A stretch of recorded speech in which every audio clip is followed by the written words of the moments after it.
Let's join Dr. Belinda Vale for a discussion on diabetes. We're going to talk about diabetes, and we're going to talk a lot about treatment and complications, okay? So I'm going to go really fast. I'm sorry. There could be a lot of questions, and there are certain things that they tend to ask a lot about, so I'll try to highlight that. 62-year-old obese male with diabetes and anemia presents to your office. Which of the following anemias would falsely elevate his A1C?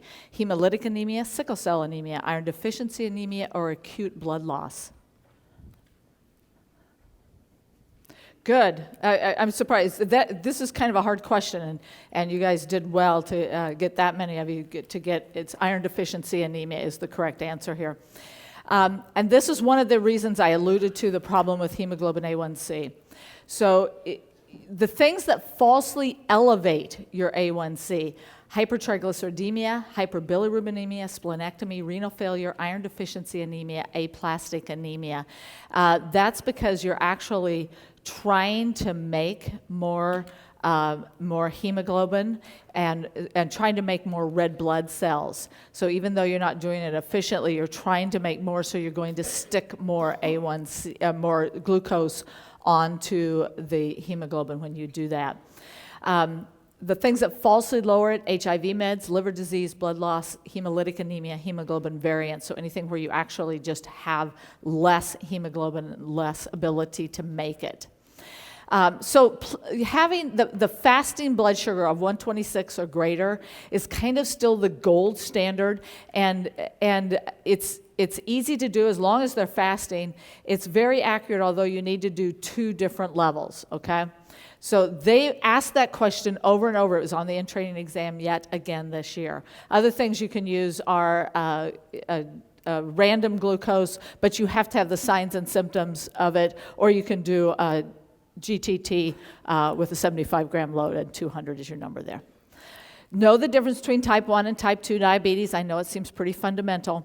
You're going to screen for complications with type 1 5 years after the diagnosis. That's because the diagnosis of type 1 is immediate. You know, you don't diagnose it a year later. You diagnose it soon after you get it. And so you're not going to get complications for some time. In type 2, you've been working on this process for a long time. So you may have complications even before you get diagnosed with type 2 diabetes. And then know the difference that type 1 is an autoimmune disease. So you're going to have low C-peptide levels because you don't have any insulin. You're not making any insulin, so you don't have the end of the insulin molecule there. And you often have anti-GAD antibodies, autoimmune. In type 2, you're going to have an elevated C-peptide because you have plenty of insulin. That's not your problem. Okay, the management goals are all over the place. I guess if you had one number, it'd be 7. But nobody's using that really anymore. 6.5 for early diagnosis, young patients, get them tightly controlled. However, for children pretty much with type 1, you're looking at a 7.5. Why is that? Because they tend to be volatile and they get a lot of hypoglycemia. So you can let it ride a little higher to prevent that hypoglycemia. 8 for long-standing disease. What's long-standing? They've had a long time. Or if they're over age 65.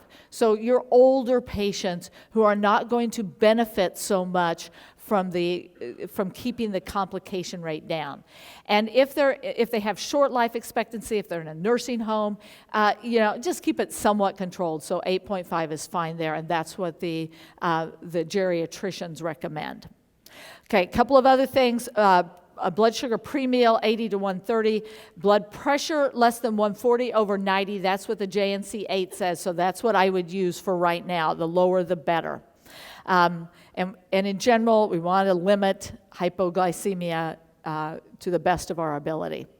Self-management, we know that works up front. We know that it's really good anytime we're doing things with insulin.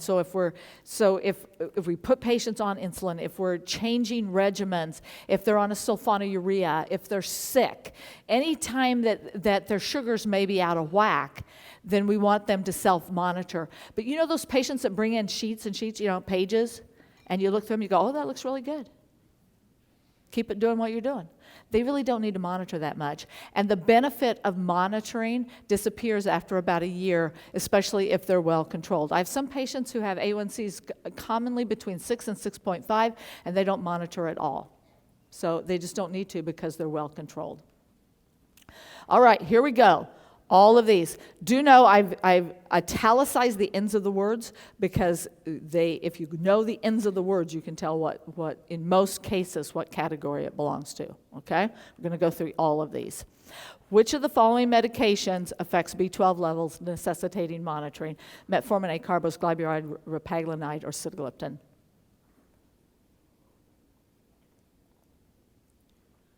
All right, very good. Acarbose, good for keeping you from getting diabetes, but you don't have to watch the B12 so closely. Okay, metformin. There will be a question on metformin on the test. There always is. Number one choice, unless there's a contraindication to it. So all your patients with type 2 diabetes, if they can be on it, should be on metformin.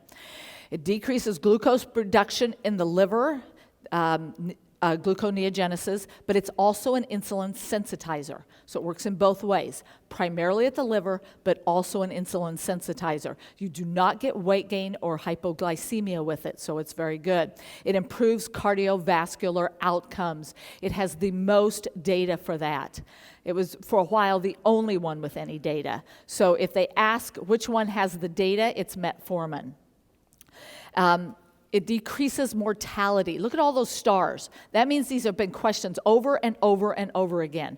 It is the only medication used, oral medications that actually license for use in adolescents. The only diabetes oral medication licensed in adolescents. Okay? We use others, but it's the one. It's used for polycystic ovarian disease. You have to be cautious of renal dysfunction. So if you look down there, 1, 2, 3, 4, 5, bullet down. So these are the new criteria. Although there was one on the training exam that used the old criteria, that just did. So that creatinine of 1.4 or 1.5. But this is the one they should be using. So if the GFR is less than 30, you cannot use it. And if the GFR is less than 45, don't initiate it. So don't start it if the GFR is less than 45, okay? You got to check for that B12 deficiency. You still have to stop it for IV contrast. We may change that in the near future, but for right now, you have to stop it. Thiazolidinediones. Pioglitazone is the only one you probably should be using here. Notice that it is primarily an insulin sensitizer. It also affects gluconeogenesis. So both metformin and pioglitazone do the same thing. It's just that metformin is primarily at the liver and pioglitazone is primarily an insulin sensitizer. Okay? They both do both. Okay, you need to know that. You can't use the thiazolidinediones in cardiopulmonary disorders, so class 3, 4 heart failure. You cannot use them because of the volume overload problem. There's a lot of little stuff on these that could appear. So they decrease bone density, you get increased fractures. There's this category C thing now because of growth retardation in animals. That's been on there. There's an increased risk of pancreatic, bladder, and prostate cancers.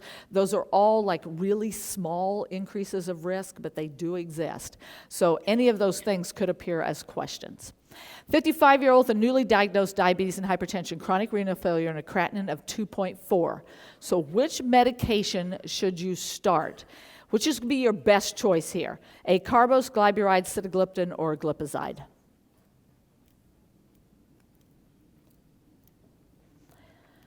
Okay, good. Glipizide is actually the best choice here. So the sulfonylureas, old drug, they work by increasing the beta cell production of insulin in the pancreas. You can use them for almost anyone. You have to be careful in the elderly because they tend to take their medicine, but then they don't eat and they get hypoglycemic. So you have to be cautious and use them at low doses. But you can use them in renal failure, you can use them in liver failure, you can use them in heart failure, and they're cheap. So they're useful drugs, okay? Glyburide has a metabolite that's secreted through the kidney, so you cannot use glyburide in renal failure. The others you can. Glimepiride and glipizide are okay. Notice a couple of other things there. they may increase hip fractures in women. That's kind of new data as well. The meglitinides, repaglinide and etaglinide, not usually on the test. They're like sulfonylureas, only rapid acting. Their niche is those little old ladies who take their drugs and then get hypoglycemic because they don't eat. You can put them on a meglitinide. It works the same, but they only take them with their meals. So if they don't eat, they don't take the medicine so they don't get hypoglycemic, okay? So that's all you need to know about those. All right, the alpha-glucosidase inhibitors are not used very much. They block the breakdown of disaccharides in the gut, but there are often questions on them on the exam, so you have to know them. So the biggest things, you can't use them in a creatinine greater than 2. Nobody seems to know that, but the boards do, so do know that. And you must have glucose available. If you use these drugs with any other medication and they get hypoglycemic, you can't break down disaccharides. So giving them orange juice, giving them a Coke, giving them a Snickers bar, none of those things work. You have to have elemental glucose available if they get hypoglycemic, okay? So those are the biggest things to know. Notice up there they actually reduce the risk of cardiovascular events, and that has been a question. And that acarbose question, again, for keeping you from getting diabetes. Those are the things you're likely to see on those. 43-year-old Hispanic male, type 2 diabetes and a BMI of 45. He's on metformin. His fasting sugars are of 150, and his postprandial is about 220, so his A1C is 9. Which of the following would improve his postprandial sugar and help with weight loss? Exenatide, pioglitazone, sitagliptin, or nataglinide? I like you guys. You're good voters. Way to go. Okay, good. Exenatide. All right, let's talk about the GLP-1 receptor agonist. There are now 6. Semaglutide just came out last month. So now there are even more on the market. They are all similar. They're all injectable drugs. Okay? I've given you all the doses. They will not ask you that. They won't ask you the doses, and if they give you a generic name, they usually will put the trade name in parentheses beside it, except on the old drugs. They'll do that for you. Okay? Some of them you can see on here are given, Byetta is given twice a day or it can be given once weekly. Several of these other drugs can be given weekly. You can see lexinotide down there at the bottom, though, is Q-Day. So different ones you have to know. Semaglutide is a weekly drug as well. Just make sure you know how to dose those. This is how they work. GLP-1 is a substance that's secreted from the pancreas and some from the gut. It helps the pancreas secrete insulin, and it helps insulin do its job. Just how it does that's not very well understood, but that's what it does. So you have GLP-1 in your body, okay? So this is just giving you more of it. So again, helps insulin secretion, suppresses postprandial glucagon, slows gastric emptying, and promotes satiety because it slows gastric emptying for one reason. Okay, you're giving it to a bunch of patients who have slowed gastric emptying. It makes it worse, so you're going to get a lot of nausea and vomiting with these drugs, so you have to be aware of that. Otherwise, they're reasonably safe drugs.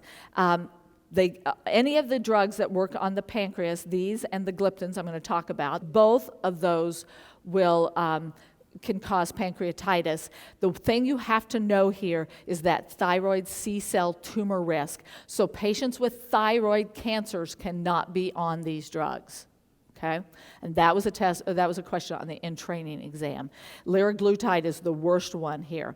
But remember the L's, okay? Liraglutide not secreted through the kidney, so it can be used in renal failure. The rest of them have to be renally dosed for renal failure, but not liraglutide. The DPP-4 inhibitors. DPP-4 is the substance that breaks down your native GLP-1. So you eat, GLP-1 and insulin are secreted from the pancreas. DPP-4 breaks down the GLP-1, right? So if we inhibit it, you're going to have more of your own GLP-1, okay? So you only have to take this once a day, but it, just like the GLP-1 agonist, works primarily on postprandial sugars. But you take it once a day, it's oral. Okay, here, linagliptin, the L one, not secreted through the kidney, so it can be used in renal failure. The others, again, renally dosed, okay? Not a lot of side effects here, but the pancreatitis is a thing, and the joint pain that can be really bad in some of your patients might appear as a question. So that's a relatively new problem with these drugs. The problem with these, they're expensive and they just don't get a lot of A1C reduction. So they work, but they're not great drugs. They are well tolerated. So these drugs work at the kidney to stop the reabsorption of sugar from the urine. So when your sugar goes out, it stays out and you pee it out. The interesting thing is you can use these in type 1s. Why? Because if you've got a lot of sugar in your blood, it's working at the kidney and they're just going to keep peeing the sugar out. So it's not going to help your problem of not having enough insulin, but it will lower the sugar in your blood. So they are now using this in type 1 as well. You can see a lot of desirable side effects there. They decrease weight, blood pressure, they increase HDL cholesterol, decrease your risk of MI, stroke, cardiovascular death, and they actually improve renal function, although at the end, when you get lowered renal function, then you have to be cautious with using them again. They also can cause B12 deficiency. So there's a lot to know about these drugs. They work very well. They are very expensive, about $300 a month. Yeah. When you use combination therapy, use different drugs that have different mechanisms of action. That's why almost all these drugs, when these drugs hit the market, they hit the market with a combination with that drug and metformin.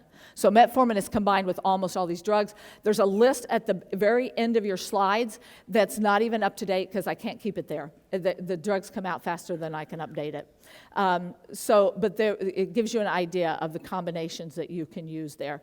Occasionally, if you're using two expensive drugs combined together, they're going to give you cost reduction. But that doesn't happen very much because most of them are like metformin. So, insulin. A couple of things to know there, that exercise accelerates absorption in the thigh. So usually the most rapid absorption's in the belly, but if you give it in the thigh and you exercise, then you can get a lot faster absorption, so you can get hypoglycemia from that. So be cautious of that in your athletes. You can use it, it's the final common pathway. You can use it in anybody. So if you can't get the sugars down any other way, insulin works. And do not be afraid of the dose. So they have 250 units of Lantus a day, and they're not controlled. You can go up. I asked my endocrinologist, what's the most insulin you've ever used in a day? 1,800 units. Okay, so don't be afraid at 200 to give more. So if it's not enough, then give more. But just be cautious. Eventually, you'll get hypoglycemia. So, intensive insulin therapy is kind of the new thing. So what we're doing is getting these patients, your younger patients, using insulin, using it early, not allowing these patients to go on and on for months and months and trying all these other things. Get the sugar down. Use insulin. Do not be afraid. If you can get the sugar down, get them on orals, get them to change their lifestyle, you can take them back off the insulin. But that's what this is all about. These are your long-acting insulins. MPH, it's cheap, but it doesn't last 24 hours, so you have to use it BID. Glargine, Detamir, Degludec, there is not much difference between them, but if you switch from one to the other, then you may have problems, and so you may have to change the dose a little. They can be split. You can give them twice a day. Detamir at low doses doesn't seem to last quite 24 hours, so you might need to split it even at low doses. But you just have to kind of work with them. Theoretically, they're all 24-hour insulins. The short-acting insulins, Lispro, Aspart, Glulisine, all the same. you can interchange them. If they're on one, put them on the same dose of the different one. They're exactly the same. They are very, very popular in type 1 diabetics because they are short acting. You give them when they eat, and they're gone by the time the food is gone. So there's no longer having to snack in between meals because they work so well. The inhaled insulin is back out. Afrezza, it's a rapid-acting insulin. You can't use it in anybody with any kind of lung disease. Smokers, any kind of lung disease, that would be the question if they ask it on the test. I have yet to see a question on the test on the pump. I'm just waiting. It's got to appear soon. We're now using the pumps in type 2 diabetics. These are going to become more and more popular as the continuous glucose monitors get better and better. We're going to see the pumps actually like your cell phone. They're just going to run the insulin. You're going to put in a program and they're just going to run it. So, which of the following medications would be outside the recommendations for a 15-year-old with type 2 diabetes, hypertension, and hyperlipidemia? Metformin, Januvia, Glargine, lisinopril, and pravastatin. Very good, Januvia. It is used in teenagers, but it is outside the recommendations. So in children, treatment of type 2 diabetes in children, metformin and insulin are going to be your primary choices here. In type 1s, in type 2s and type 1s, but primarily in type 1s, when we're talking about screening, that's going to be different because in type 2s, we're going to start screening just like we do in adults. But in type 1s, the microalbumin starts at age 10 or 5 years after onset. Screening, the eye exam started at age 15 or 5 years after onset. You want to screen for hypertension, and you also screen for hypothyroidism and celiac disease because these are autoimmune diseases that are associated with the autoimmune disease of type 1 diabetes. Right. ACEs, again, are your choice, ACE inhibitors for hypertension in teens. Yes, if you have a teenage girl, she needs to be on birth control if you put her on an ACE. I will get that question. But ACEs are still your number one choice. We actually don't automatically check for lipids unless there's a family history of a lipid disorder. So right now, that's what we do. And the last thing was just to start insulin earlier, again, just like we do in everybody for type 2 now. Early, tight control. Immunizations, influenza yearly, pneumococcal. Dr. Weissmiller talked about this. You get a pneumococcal vaccine at 65, right? But for diabetes, they're going to get one between 2 and 64, okay? One. They only need one. Hepatitis B is recommended for all diabetics under the age of 60, and it's okay to give it to older ones as well. Tdap and zoster, just like everybody else. So we're going to talk about complications. Which group has the greatest rate of diabetes? The Hispanics, Asians, Native Americans, or African Americans? Excellent, Native Americans. Right, Asian Americans, I told you earlier, they get diabetes at a lower BMI, so you have to be aware of that and look for it earlier. They also get more end-stage renal failure, so watch their kidneys. African Americans, they get everything worse. They get more retinopathy, they get more renal failure, they get more heart disease. They get the complications worse than about anyone else. Latino Americans have the most rapidly climbing rate. And they have higher death rates across the board. Look at that rate in Latinos will double in the next 10 years. That's really, really scary.